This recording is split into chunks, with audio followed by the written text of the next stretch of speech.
Hi everyone, welcome for another class in our series where we explore these days of the season, the days of ER, some of which are brand new holidays like Yom HaZikaron, Yom HaAtzmaut, holidays, perhaps the wrong word for Yom HaZikaron, and Yom Yerushalayim. Today we're talking about a day that's actually very ancient. There's traditions of Lag BaOmer for over 1,000 years. And however, these traditions underwent a pretty serious overhaul in the nascent, when the nascent Zionist movement came onto the stage. So, from a holiday that was associated with mysticism, with Rabbi Shimon Bar Yochai and his Yortzeit, with the Ari, with the Zohar, with the fire of Torah coming to the world, and always had this sense surrounding it that there's more that's hidden than that we see. Rava nistar ala nigle. There's more that's hidden. There's some Kabbalistic ideas, but we don't know what they are because we're not the experts. But the people in the know. Somehow this holiday was it's funny. It's almost appropriated in the way we talk today. And used to convey very secular patriotic values. And that happened when the early Zionists, some of whom were religious, as we know, and they came to Israel mostly, they started coming in the Aliyah Rishonah after the pogroms in Russia in the 1880s. But a new Zionist leadership emerged who were mostly socialist, young, and atheistic. And people like David Ben-Gurion, who eventually was, the founding leader of the state, grew very much in that environment and in that set. And for these people, Jewish history was both a source of pride and shame. Because when they looked back to the glorious days of sovereignty in Israel, that was the model. That's where they wanted to go back to. That's what they wanted to found. That's what gave them legitimacy to pursue a national particular faith, even though many of them were socialists and it complicated matters for them. It would have been easier for them to just pursue universalist peace, universalist justice, but they felt that because we had this past kind of set a path for us to pursue a national destiny, a national just society. But at the same time, all the years in between, the years of exile, the year of suffering, the year of persecution, were an embarrassment for them. That was the Jew they wanted to get rid of. That was the weakness, as they perceived it, that they wanted to purge out of Jewish identity. And of course, I'm oversimplifying it, and it's much more complicated than that. And yet, people like Ben-Gurion spoke very openly about the need to create a new Jew, a Jew who's connected to the land, a Jew who's willing to spill blood, who's willing to fight, who's willing to get his hand dirty, and is not encumbered by what they perceived as servility that became, intertwined in Jewish identity when we had to spend 2 millennia surviving in other people's countries, dependent on the kindness of strangers, to quote a streetcar. And in that process, Tanakh became a very useful source of ideas and images. Because Gemara, Talmud, Midrash, all these texts that were created in exile, for them were a product of that servile, self-demeaning Jew. But going back to the stories of King David, to the story of Samson, now those were stories they could aspire to. And when they looked throughout Jewish history, trying to find more sources of inspiration, the story of Bar Kokhba, even though it was obviously after the Tanakh and after the Second Temple, became another nexus of admiration and desire even though Bar Kokhba led the Jewish people to one of our greatest tragedies. Bar Kokhba led us to rebellion that we weren't, and was very successful for 3 years. But in 135 of the Common Era, not only was he killed by the Romans, but practically most of the Jews of Israel were killed or tortured or sold into slavery. And whatever remnants were left pretty much intact after the destruction of the temple were destroyed. And Rabbi Akiva and the other rabbis who supported were killed. And the horrific events that are, mythologically incorporated in the text of the 10 Harugei Malchut, the people who were killed by the Romans that we read on Yom Kippur, all this stemmed from the rebellion of Bar Kokhba, but from the young Zionist perspective, trying to find history to hang our aspirations on, to hang our memories on, to use the past in order to project the future without resorting to all those weak, servile Jewish stories of the exile. And here I'm using their words, not the words I would choose. Bar Kokhba became a shining, glorious figure.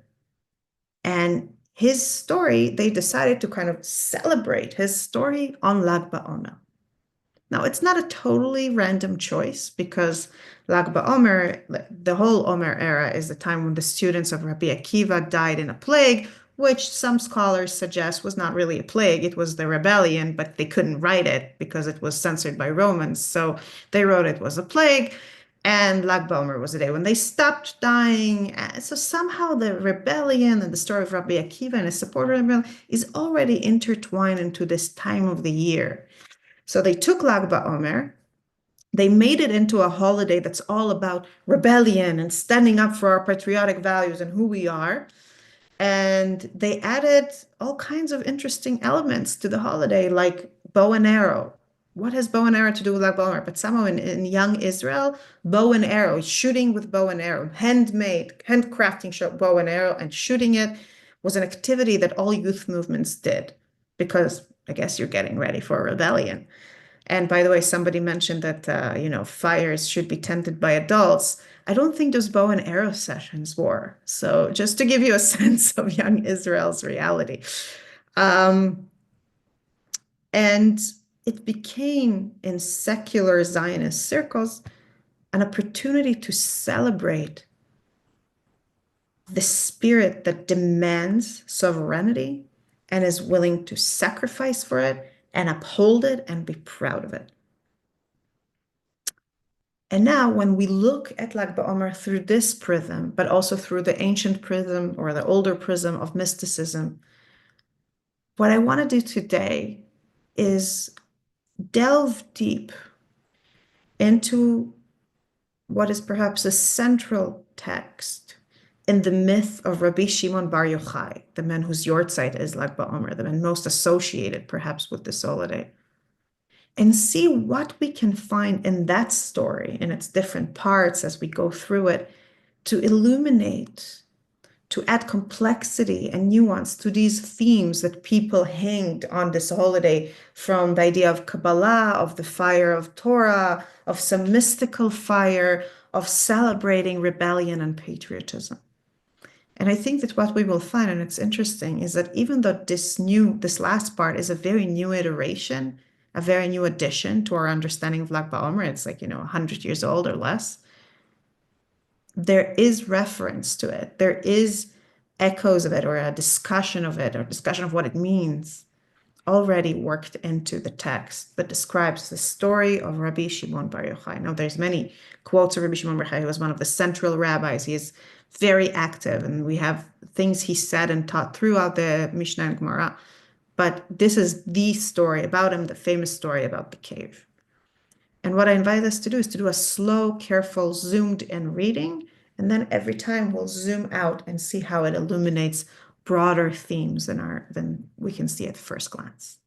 So without further ado, let us go into the beginning of the story. And let us join three important rabbis as they sit and discuss the reality they live in. These are people who live in a conquered Judea. These are people who lived in a reality where the temple is destroyed. The country is totally controlled by the Romans. The Romans turned it into a province. Before the rebellion, there were some attempts to sometimes give them some sovereignty. Now there's no sovereignty. And they live in the shadow of that empire, the Roman Empire, of the Pax Romana of this empire. The Gemara relates, as Tractate Shabbat, page 33b, and you see it here in box 1 of the source sheet for those of you who have it printed. The Gemara relates that this resulted due to an incident that took place when Rabbi Yehuda and Rabbi Yosei and Rabbi Shimon were sitting, and Yehuda, son of converts, sat beside them. I want you to note that the beside them and also the fact that he's a son of converts marks this Yehuda as somehow an outsider. He is not part of this group. He is not a rabbi. He doesn't have the legitimacy conferred by the idea of smicha, of like you were trained to be a rabbi and then became a rabbi. He's someone who's there but not there. So we already see the first note of danger. Rabbi Yehuda opened and said, "How pleasant are the actions of this nation, the Romans, as they establish marketplaces, establish bridges, and establish bathhouses." And here I do want to pause for a second and ask, show of hands, just with a show of hands, how many of you have been in one of the sites in Israel of Roman ruins? Tzipori, Jerusalem, in the, Beit She'an. I see quite a few. I'm not going to spend my time counting, but I see quite a few did. I think that any of you who are raising your hand can testify to the fact that Rabbi Yehuda is right. It's very true. You go, for example, to a site like Beit She'an, and there's some ruins from the Canaanite era and the Israelite era, and they're pretty pathetic between you and me. Don't let it come out of here. And then you see the Roman ruins. It's like, oh, now this is civilization. These are proper streets that heavy laden chariots, or how do you call it, carriages, can go on, so you can have commerce proper. And these are impressive bathhouses and impressive houses. And you can see people having conversations in such houses and having, hospitality and philosophy in such houses. You can really see that this is a cradle of civilization. So when Rabbi Yehuda says that, he says something that is true. Let us acknowledge that. He is acknowledging that the things that this nation created, their actions are yafim, are na'im, are elegant. They made their imprint on the world. In response, Rabbi Yosei was silent. And I want to unpack this silence for a second. Silence is wonderfully evasive. When someone is silent, he's not committed. We don't know what they think. Sometimes that's a smart thing to do, right? Sometimes if whatever you say is going to be divisive, whatever you say might be misinterpreted, maybe it's better not to say. Maybe it's better to let your silence be your response. But in this case, it means that we don't know what Yosei thinks. Does he agree with Rabbi Yehuda, but doesn't want to commend the Romans for something that they did because he hates them for destroying the temple and killing his contemporaries? Maybe. Does it mean he disagrees, but he doesn't want to offend Rabbi Yehuda? Does it mean he's bored and he's staring out the window and thinking about something else? We don't know. We don't know. That's the elusiveness of silence here. Rabbi Shimon, who is Rabbi Shimon Bar Yochai, is not elusive. He's very explicit. He says, Rabbi Shimon Bar Yochai responded and said, everything that they established only for their own purposes. In Hebrew, it's letovat atzma. It's like for their own benefit. They established marketplaces to place prostitutes in them, bathhouses to pamper themselves, and bridges to collect taxes from all who pass over them. And now again, I want to unpack this statement. Because note that what Rabbi Shimon says is not, you're wrong. They didn't do those things. He acknowledges that they did build all those things. But he says it is shallow. if I'm allowed to put words in his mouth. It is shallow. It is insufficient to look at the actions of a government or at the actions of society. You need to look at the causes. You need to look at the purposes that underlie and scaffold these actions. And he says, if you look at these actions, they're all led by greed and hedonism. The marketplaces are there for prostitutes to stand in so they can pleasure themselves, but also to earn money. And by the way, I have to put this in a broader context of the social moment. The social moment is that Jewish women were taken as slaves after the Great Rebellion and then again after the rebellion of Bar Kokhba and sold into prostitution. So many of those prostitutes, they were not professionals who made a free choice to go into this profession. They were Jewish women taken from their homes and used to enrich their Roman masters, the Roman owners.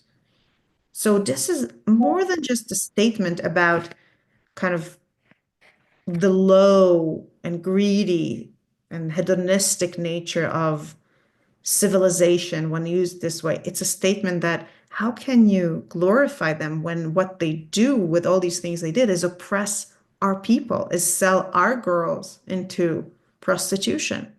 We know that because there are plenty of stories about that survived in the Gemara about women taken, like for example, when Rabbi Hanina ben Teradion was killed, one of the 10 Arubei Malchut, his daughter, one of his daughters was taken as a prostitute, was taken to be sold into prostitution. That was part of the punishment for his family, for his teaching Torah.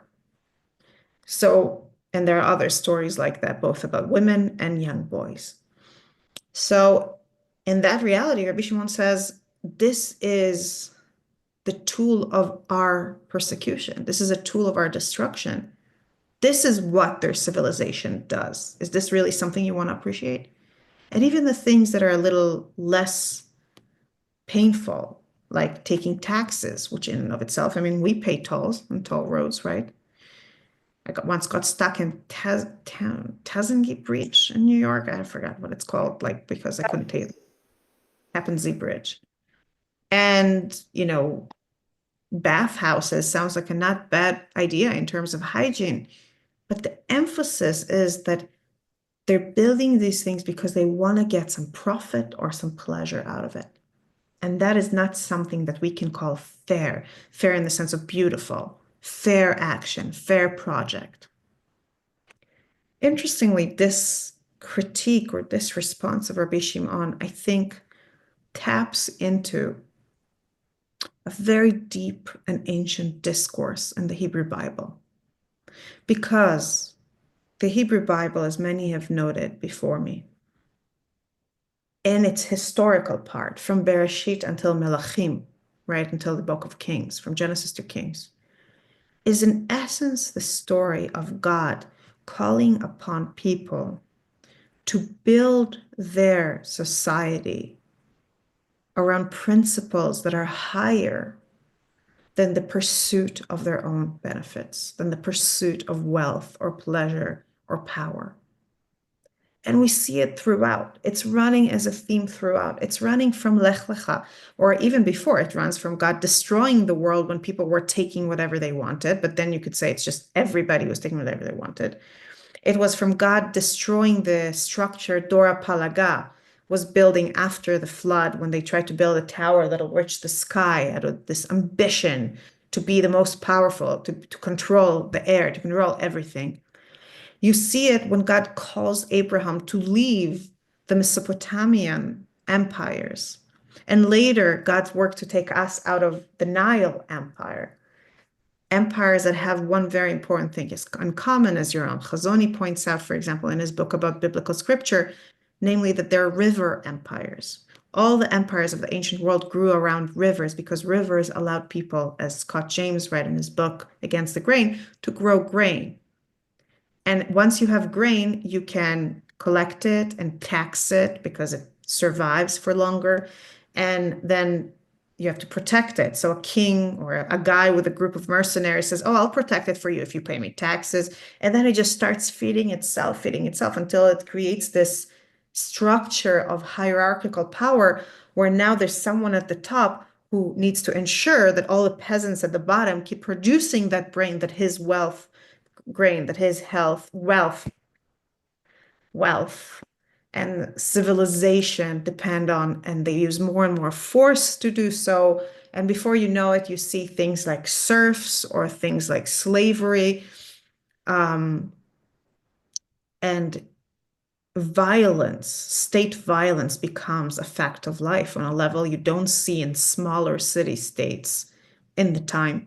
So Abraham was called from to leave one of those empires behind, and we as a nations were taken to leave the other such civilization behind. But the truth is that the story goes even deeper because it wasn't just that we were called upon to leave those civilizations where power and wealth and accumulation became an end in of themselves and the motivating power of the imperial power. We're called upon to create a society that stands in a position to these principles. And we see it throughout the Torah. I brought only one example here, but you see it throughout the Torah. For example, look at this text in Deuteronomy 15. It's a text that keeps talking about how we have to treat each other as people worthy of dignity and worthy of taking care of, and not as people we can exploit. We hear about the Shemitah, where every seventh year, this shall be the nature of this remission. All creditors shall remit the due that they claim from their fellow Israelites. They shall not dun their fellow Israelites or kin, for the remission proclaimed is of Hashem. We hear here also that we're not allowed to, sorry, for in verse 6, for your God Hashem will bless you. As promised, you will extend loans to many nations, but require none yourself. You will dominate many nations, but you will not dominate you. This will be the reward.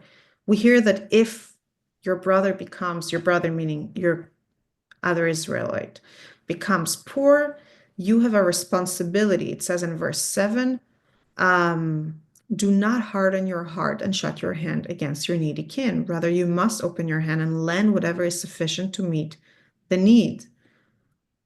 We go on. In verse 12, we hear that if you have a slave, if you buy a Jewish woman or man a slave, um, you then have to free them on the seventh year. And here comes the point. Bear in mind in verse 15 that you were slaves in the land of Egypt, and your God Hashem redeemed you. Therefore, I enjoin this commandment upon you today. I could have brought many other examples.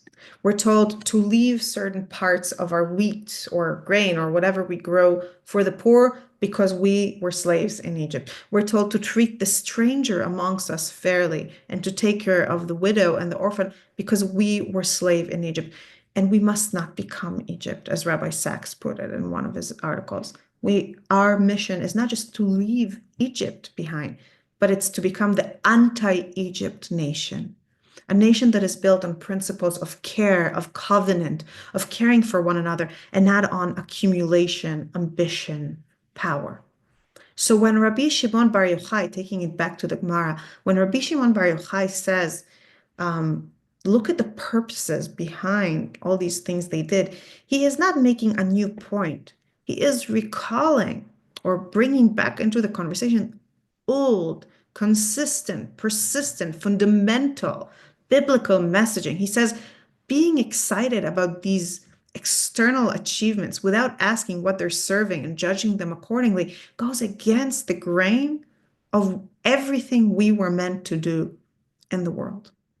And going back to the Zionist perspective on Lag BaOmer, I think that this is a very apt warning because in the moment Rabbi Shimon Bar Yochai is speaking, the Israelites have no sovereignty. They don't have the opportunity to practice not being Egypt because they can't pursue power. They don't have power to pursue. They can work on not being excited or impressed by other people pursuing power. That's what he's calling for. But they don't get to practice it. But in modern Israel, we do.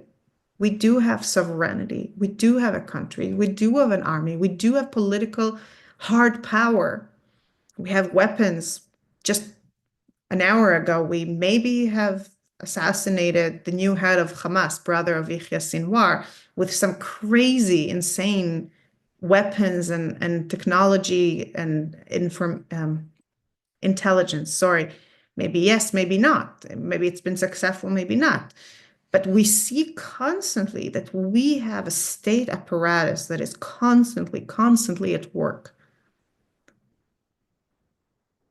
But if we allow it to get into our head, if we allow ourselves to think that this is the end in and of itself, this powerful, wealthy state, then we lose touch with the roots that are supposed to enliven this project and give it its scope and its horizon.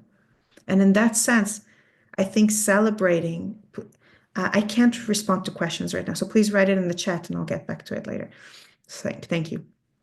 In that sense, celebrating Lag BaOmer and focusing on the rebellion of Bar Kokhba and on the joy of being sovereign and of having successfully rebelled and achieved their own state is wonderful, but it should be tempered by this awareness that sovereignty was never a goal in and of itself. It's a goal in that it serves us in building the anti-Egypt society. But let us go back into the story for a moment. In the story, this conversation that could have just remained between these men and, never been written down in history becomes public because Yehuda, son of converts, went and related their statements to his household, and those statements continued to spread until they were heard by the monarchy, by the Malchut, by the authorities. They ruled and said, Yehuda, who elevated the Roman regime, shall be elevated and appointed the head of the sages, the head of the speakers in every place. Yosei, who remained silent, shall be exiled from his home in Judea as punishment and sent to the city of Tzipori in the Galil. By the way, I want to say that it's a very interesting punishment because the city of Tzipori was a very integrated city. It had Jews and Romans living very harmoniously together. If you go to a tour there, you can see it. You can see the Jew, like you see those elements intertwined. So it's almost like they're sending him to a re-education camp. They're saying, okay, in Judea, you're surrounded by all these zealots. Let's send you to the Galil. Let's send you to Tzipori, where you can see that Romans and Jews can live together and maybe come to embrace this cooperation more fully. And Shimon, and this is where our story is focused, who denounced the government, shall be killed. And now starts the process of Rabbi Shimon's withdrawal from society. Because faced with this threat, Rabbi Shimon, who until this moment coexisted with the Romans, he held all these opinions and all these judgments against them, but he coexisted. He lived in their world and did his work and his teaching, within the world as they shaped it, can no longer coexist with them. There's something almost purifying in this moment, because until this moment he had to keep himself hidden. Now he's no longer hidden, meaning, I'm sorry, I should be clear. Until this moment, presumably he kept his opinions hidden, kept within trusted circles. Now that his opinions are no longer hidden, he must hide himself. He must separate himself from the world as forged in the Roman coin, in the Roman rule. And the interesting thing is that the process of withdrawal is slow. It's not that he immediately goes into the famous cave. At first, he goes somewhere else. Rabbi Shimon Bar Yochai and his son, Rabbi Elazar, went and hid in the study hall. I want to say that this is a very appropriate hiding place for someone like Rabbi Shimon Bar Yochai, who dedicated his life to Torah, right? He hides in the study hall. That's where he wants to be anyway. In a sense, symbolically, it's really an expression of how he envisioned his life always. The Romans own the world around him, but as long as he is in the study hall, he is in the world of Torah. However, as we will see, this is not far enough, because in the world owned by the Romans, even the study hall can't be safe. Every day, Rabbi Shimon's wife would bring them bread and a jug of water, and they would eat. When the decree intensified, Rabbi Shimon said to his son, Women are easily impressionable, and therefore there is room for concern lest the authorities torture her and she reveals our whereabouts. I want to point out that this is a difficult sentence to read as a woman, not so much because we're accused of being impressionable, which is a matter of opinion, but rather because Rabbi Shimon does not show concern for his wife. He doesn't say, we're putting her at risk. He says, oh, she might tell on us. So he removes himself. But the risk to her doesn't change. He leaves her vulnerable. He leaves his wife behind and she is vulnerable because from the Romans' perspective, they don't know where that first she knew where he is and now she doesn't. All they know is she's his wife. Let's torture her and find out. So when Rabbi Shimon says, let's move to a more hidden place, more separate from the world, it's not just more separate from the world. It's almost as if he's separating himself from the normal coin of relationships, the more normal responsibilities of family. He takes himself outside of the world in a very radical way. They went and they hid in a cave. A miracle occurred, and a carob tree was created for them, as well as a spring of water. They would remove their clothes and sit covered in sand up to their necks. They would study Torah all day in that manner. At the time of prayer, they would dress, cover themselves, and pray, and they would again remove their clothes afterwards so that they would not become tattered. They sat in the cave for 12 years. So first, Rabbi Shimon withdraws into his natural habitat. But the natural habitat and the family connection that supplies him with food in it is still too much part of the world where the Romans have control. So he removes himself to nature. And then he's sustained by miracles. In that sense, he's regressing into the stage in Jewish history before we entered Israel, the in-between stage in the desert when we followed God and we ate the manna and Be'er Miriam, the Miriam's well, the miraculous well that went with us from place to place, gave us water. And when we didn't have that kind of water, God gave us water by Moshe hitting rocks or throwing sour, bitter pieces of wood into spring water. And everything we consumed had a taste of divinity to it because it wasn't nature that was sustaining us and it wasn't our labor that was sustaining us. It was God Himself. It's almost like going back to a womb, to a national and personal womb. And it also allows Rabbi Shimon and his son Elazar to entirely disregard what's happening outside the cave. Because they don't need to foray for food. Like earlier, they needed that connection, the familial connection to feed them. They don't need to talk to other people. They don't need to do any of those things. They can be in their heaven. They can be in a place of pure Torah study, of pure prayer for 12 years. Imagine that. 12 springs, 12 summers, 12 winters, 12 autumns, 12 Rosh Hashanahs, 12 Yom Kippurs, 12 Pesachs. All of it happening within that world, that out of space and out of time world of the cave. I want to take a step back for a second.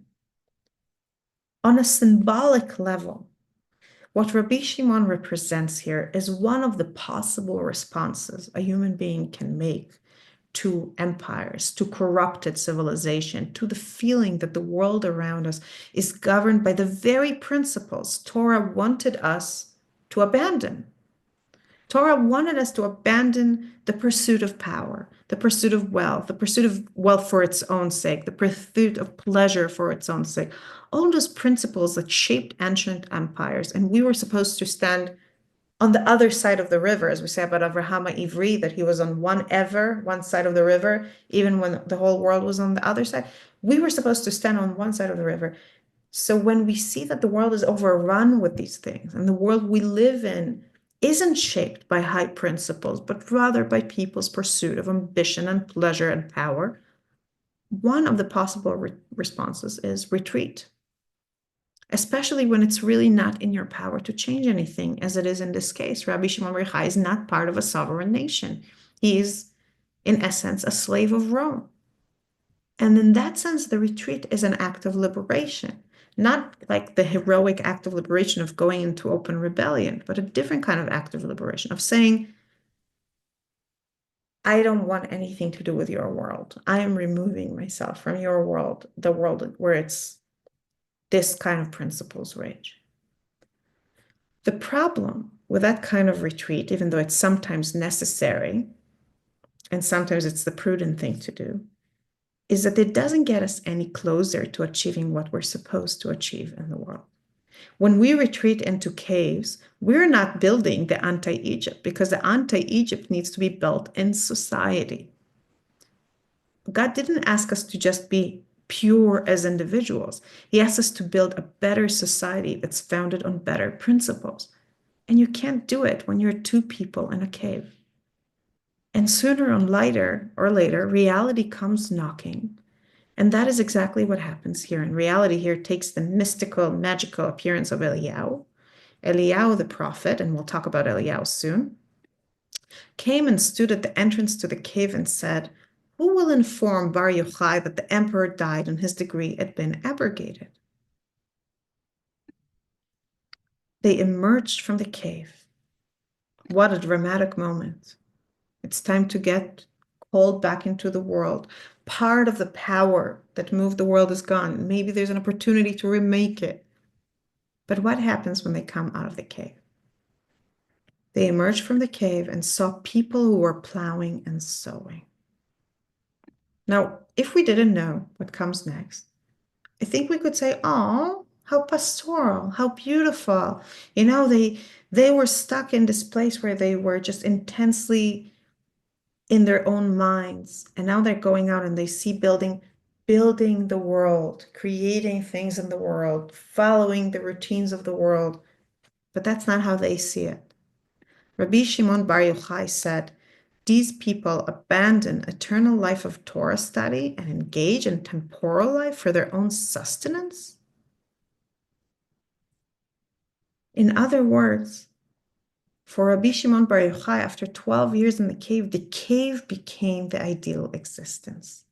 This existence that is entirely in retreat from engagement with the physical world, with the world of society, with a world where process is the name of the game, and you have to sow and then wait before you have food, and you have to study with people and befriend them before you have society.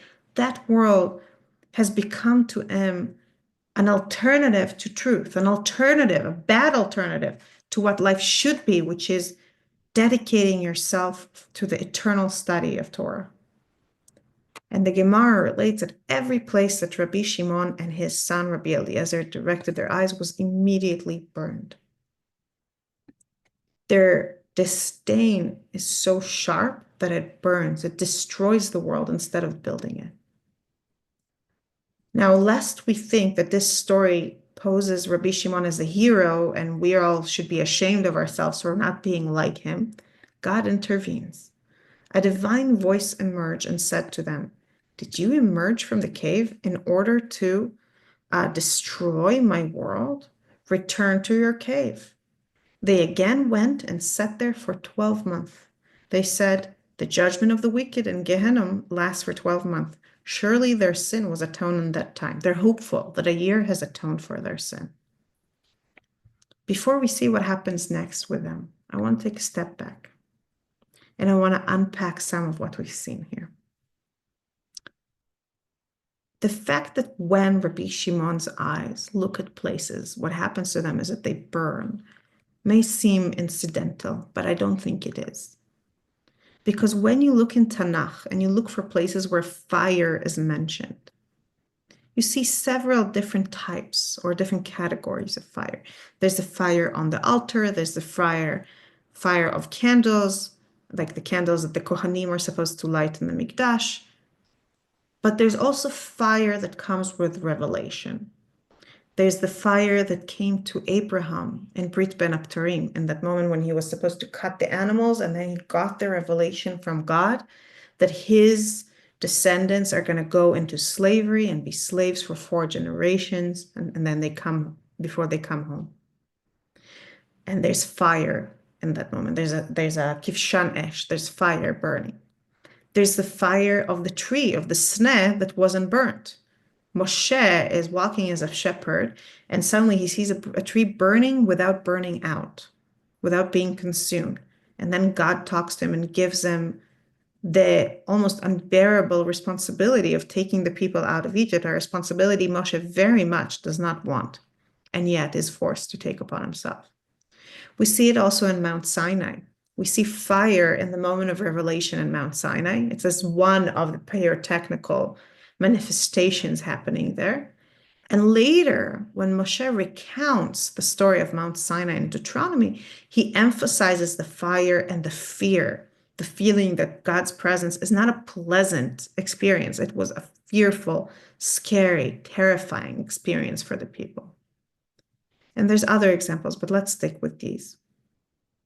What we see in all these moments in our history is that fire comes hand in hand with a difficult truth, with a difficult demand, or with a difficult prediction. Brit Bein HaBetarim is not a happy message. When Abraham learns that his descendants are going to have to be slaves, that's not a happy thing.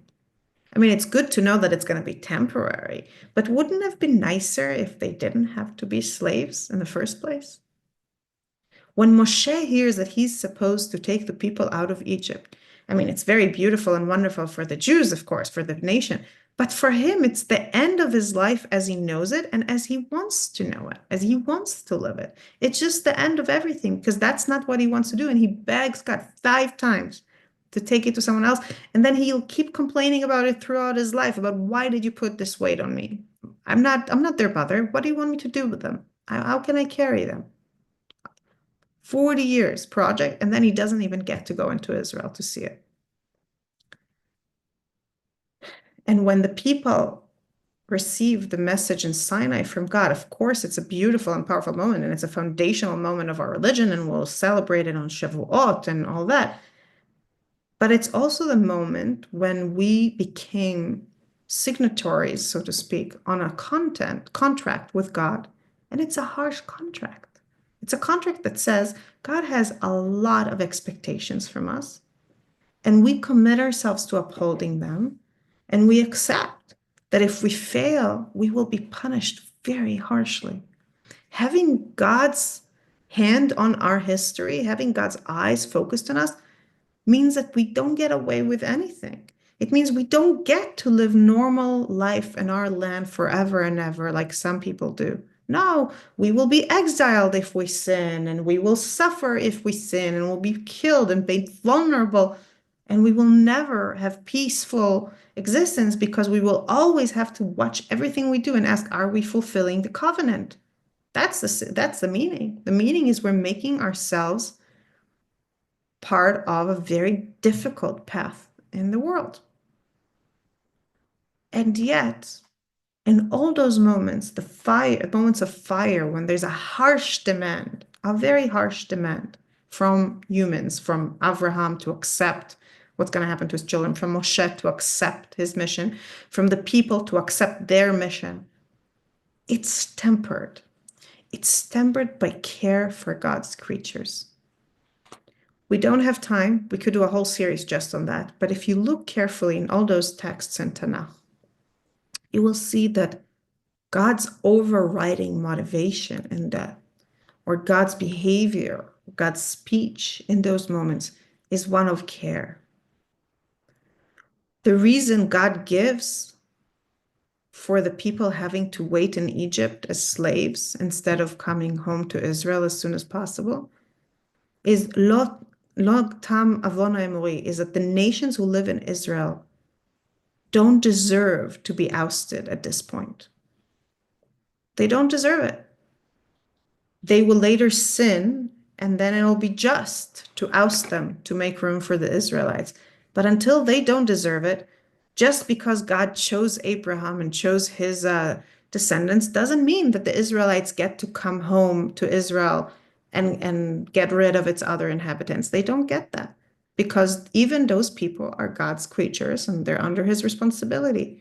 And he's not going to unjustly declare that their term in Israel is terminated just to accommodate the children of Abraham. The children of Abraham have to wait in captivity, wait in slavery until it's just. I'm not commenting on justice here. I'm just saying how it is in the text. The reason God insists that Moshe will accept this terrible, horrible, difficult mission is because he is moved by the suffering of the Israelites. And he basically says, you need to do it. It needs to be done.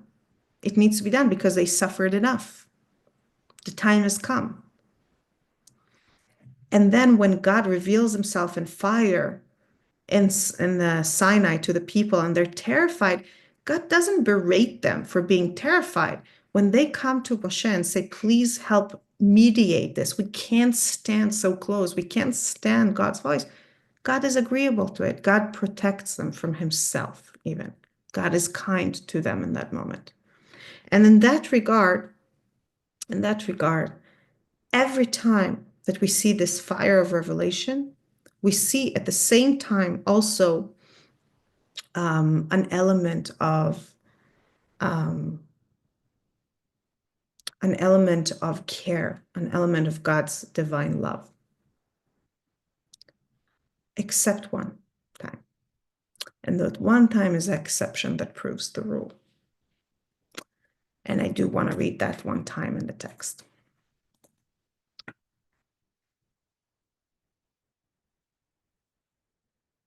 The one time when we see fire and we see the revelation of God's truth and we see harshness, but we don't see it tempered, is when Eliyahu calls upon God's fire to prove that God is the true God and not the Baal or whatever idols the people worship in the time of King Achav of the Israelite northern kingdom, who made the Baal the state religion of Israel and persecuted people who continued to worship God and definitely his prophets. And Eliyahu calls the people after putting famine in the land for 3 years. He calls all the people to gather and he tells the Baal prophets, you call on your God to take your sacrifice and I'll call on my God to take my sacrifices. And they, of course, fail. And he calls upon God and he says, let it be known today that you are God in Israel and that I am your servant and that I have done all these things at your bidding. Answer me, O Eternal One. Answer me that the people may know that you, Eternal One, are God, for you have turned their hearts backwards. And then fire from God descended and consumed the burnt offerings. This fire is a clear demand. It demands that the people will recommit to God. And at first it looks like they do. The people fall on their faces and they cry out, Hashem hu Elohim, Hashem hu Elohim. God is their God. The Eternal One alone is God. The Eternal One alone is God. And Eliyahu follows up with very harsh measures. He tells the people, now that you're all converted back to what you should be, take all these false prophets and kill them. And he kills a lot of people, and the famine ends. And Eliyahu, instead of caring for the people, ministering for the people, taking this revelation and turning it into a basis of society, falls back into the same pattern that he had throughout his time as a prophet of judging the people very harshly. Because as soon as the king once again does something he doesn't like, the queen in this case says, I'll kill you for killing my prophets, the prophets of my God. He leaves civilization, he goes into the desert, he lies down under a bush, basically seems like he wants to die. An angel of God helps him, sends him to go to Sinai, that nexus of revelations. And then when God asks him, why are you here? He says, your nation has betrayed you and they don't want to follow in your ways. And God shows him a whole revelation. He shows him the wind and the fire. And he says, I'm not in it. And then he shows him the silence where God is. And he says again, why are you here?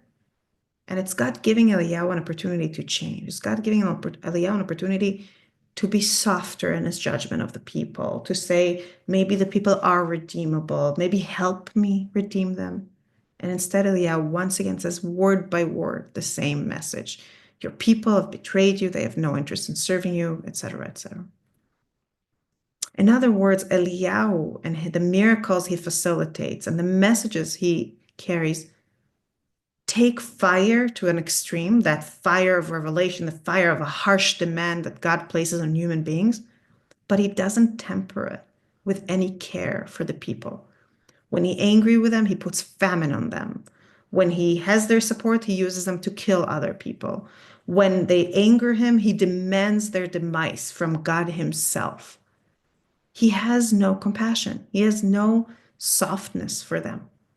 And it is um, into that moment that God steps in, and like he sent Rabbi Shimon Bar Yochai later back into the cave, tells Eliyahu, okay, go and nominate your successor, the successor of this king, the successor of that king, and then you're going to be recalled. And very appropriately, he is recalled by fire. He goes up on a chariot of fire into the sky, and his term as the prophet who's supposed to lead the people to a better understanding of God is over dramatically, but without real notable success. Because by being so harsh, he failed to take the moment of faith he did facilitate in the people and translate it into the basis of a new awareness, of a new social order. And in a sense, it's very appropriate that Eliyahu makes an appearance in the story of Rashbi, because Rashbi is almost a reiteration of the same story. He comes and he burns, he brings fire, and the fire is not tempered by any care for the people he sees. It's just burning them. I described it earlier as a movement of withdrawal. He withdrew from the world that is governed by ambition and greed and hedonism. Yes, bad things. He withdrew from that, but he withdrew so far that he stopped seeing value in the world at all. That the world, as long as it is a world of living human beings going about their business, becomes unredeemable to him. And God doesn't accept that. God sends him back. But that's not the end of the story, because a year later, they're once again called upon to leave the cave. A divine voice emerged and said to them, emerge from your cave. They emerged. And now there's a difference between Rabbi Elazar and Rashbi. Rabbi Elazar, the younger one, is still in that angry, disdainful place. But Rabbi Shimon seemed to have learned his lesson. We hear that everywhere that Rabbi Elazar would strike, Rabbi Shimon would heal. Rabbi Shimon said to Rabbi Elazar, my son, you and I suffice for the entire world, as the two of us are engaged in the proper study of Torah. Meaning, it's okay. Not everybody in the world needs to be as dedicated. It's okay for people to be different. But here's a story that made the difference for them. As the sun was setting on Shabbat Eve, they saw an elderly man who was holding 2 bundles of myrtle branches and running at twilight. They said to him, why do you have these? He said to them, in honor of Shabbat. They said to him, let one suffice. He answered them, one is corresponding to remember the Shabbos day, as God says in Exodus, and one is corresponding to observe the Shabbat day, Shemol, as God says in Deuteronomy. Rabbi Shimon said to his son, see how beloved the mitzvot are to Israel. Their minds were put at ease, and they were no longer upset that people are not engaged in Torah study. We don't have time to read the rest of the story, but in the end, Rabbi Shimon not only goes, to this more compassionate thing, but he then says, how can I be of service to the people? Instead of destroying, I want to build, I want to help, I want to engage with people positively. But I just want to share one brief idea and one new text. The idea is this. It's very appropriate, just as it was appropriate for fire to be the symbol of the attitude that disdains the world and destroys it under a harsh demand, and then is tempered by God, like it was in Eliyahu's case and like it is in Rashbi's case. So it is fitting that it is plants that help Rabbi Shimon Bar Yochai recognize the value in the world of mundane routines and daily actions. Because plants represent process. No fruit can exist if there aren't roots and a stem and leaves and flowers that slowly become, a fruit. This is the process of fruit. Anybody who grows plants or lives by plants sees it, that plants are seasonal, plants change, plants grow, and you can't skip stages. Every stage needs to feed into the next. The world of people, of society, is a world of process. You can't jump from 0 to 100. You can't expect people to, especially people living under the specter and the shadow of the Roman Empire, to suddenly embrace, a more appropriate anti-Egypt, as I said in the beginning, way of life. You can't expect them to embrace a life of pure Torah learning. You can expect them to constantly grow. You can put seeds in the ground of goodness, of values, of ideas that will then grow and shift society. And in a sense, what Rabbi Shimon is recalled to here is to the idea that he can't achieve instant success. That when he looks at the world, and we said earlier that retreat is one of the responses to a world where you feel everything is bad and corrupted. Another response is trying to fix this world by burning it down. And the middle recalls him to the human mission, which is not to burn down the world, but it's to try and heal it from within. It's to try and grow a better future. It's to try and endow little physical acts with meaning, like the man does with the myrtles, so they would grow. I will read your questions, but I want to read one prayer from our book, Az Nashir, Between Silence and Song, from the section dedicated to Lag BaOmer. I brought two of those prayers for you here, but I'll read one. Forgive me, it's my own, but I think it's an appropriate one here. And it's called In the Cave of My Soul. In the cave of my soul, all is well ordered. The altar stands just so. The candles burn brightly. The angels sing, and their harmonies run smoothly, one into the other, intricate and true. But you, God, have not made us to be cave dwellers. You have not formed us for the unchallenged quietude of our private spaces. Go forth, you said, go forth and leave the cave behind, the ark behind, the enclosed spaces of our interiority behind, the clean place where the soul can sing uninterrupted. Go forth into the messy world that lies between one person and another. Go forth into the place where our songs and visions clash. Go forth into the place when one heart's edges can sometimes cut another. Go forth into the place that can be loud and harsh. In that place, where the light we carry sputters, challenged by the light in other people's hands, lies the fertile ground, the battleground, where we can sow or struggle, where deeper understanding can take root, or we can burn the old world down. God, as we heed your call and step beyond our inner caves, grant us compassion. Grant us the strength to see that which we don't agree with and respond with caring. Grant us the patience to ask questions instead of yelling answers in each other's faces. Grant us the inner calm to explore and not reject, to open doors instead of shutting them. Let our eyes see the good in our brothers or sisters instead of scorching all the world with scorn. May we sow seeds of understanding and collaboration in all this fertile ground that lies between us. And may we remember always that this messy space is our field to tend to and to guard. May we stand rooted and strong against those who work for our destruction, and may our roots be ever intertwined. I said Beautiful. that through the story of Rabbi Shimon, we get a prism into different aspects of Lag BaOmer. We talked about the dangers, the toxic kind of intoxication of sovereignty and power, and the need to create a world that is a world where we govern society, but is tempered by an understanding of what the real value of it is, what the real principles should be, caring for one another, etc. We talked about the dangers of excluding ourselves from society, of either giving up on society or trying to force it to become something else.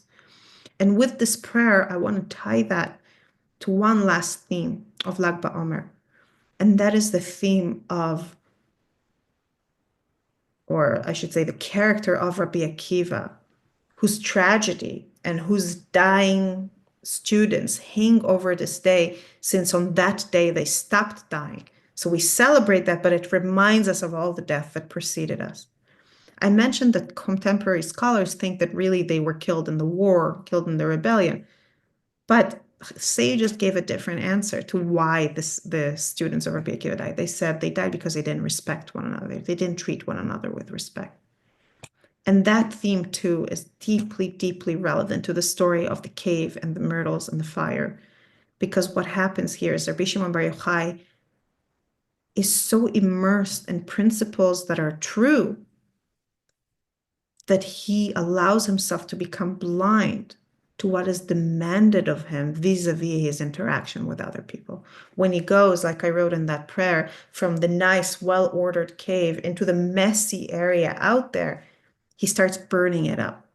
And it is incumbent upon us, each and every one of us, to hold our principles, to hold our horizons of expectation of what society can be, but not turn them into a weapon against each other, not turn them into something that burns society instead of sowing seeds and allowing things to grow. And at the heart of it, I think that's what Lag BaOmer is. It's a holiday where we light fires, but ironically, the messages are not about fire. They're really about the growth, the process, the space that perhaps is better embodied not in fire, but in plants. I hope you have another minute. I'll just look at the questions. Just a minute. Just a minute.